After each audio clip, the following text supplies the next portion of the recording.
Šitie saldainių popieriukai man atrinkti. Man? Ne, Cecilija. Aišku tau. Tai aišku. Seselis buvo nevykėlis. Kam, tausiai patiko labiau net negu man, mama. Tu atsivilioji, kad pastatytų tau verandą, jeigu ne tu aš iš vis galėjau akise nematyti. O tu suras geresnį apylinkę į dailidę, ką? Mama, tau nereikėjo verandos. Oi, o ką, nepraverčia veranda?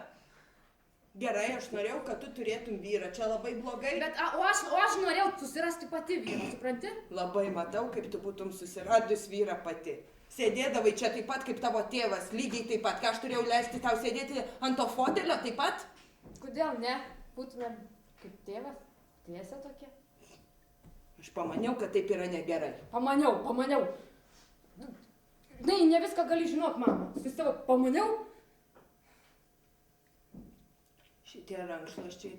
Čia mano rankšluosčiai, mama. Ką dar nori paklausti? Žinai, ką, Džesė? Žmonės taip ir gyvena.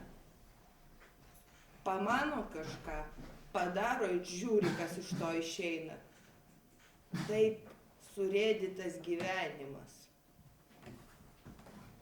Gerai, suradau tau netikusi vyrą. Bet užtat pasėmiau pas save gyventi, kai jis tave paliko. Netikusi? Ne, Cecilis buvo nuostabus vyras, mama, tik aš. Labai aš jį mylėjau, aš dėl jo stengiausi. Neidavau gult vakarais, eidavau su juo pasivaikščiot, stengiausi išmokti joti. Ir viskas taip ir neišėjo, nes matęs, kad aš stengiuosi. Nes jis buvo egoistas. Taip gerai.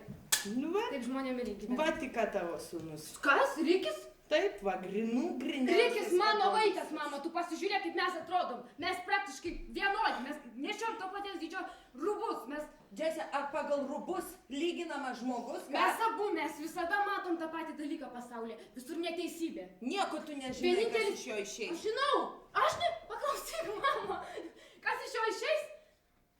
Sėdi žmogus ir štai 10 metų suklastojimą, 5 už ginkluotą apiplėšimą, 3 už vagystę. Nutilk, aš šneki dabar apie savo vaiką. Gerai.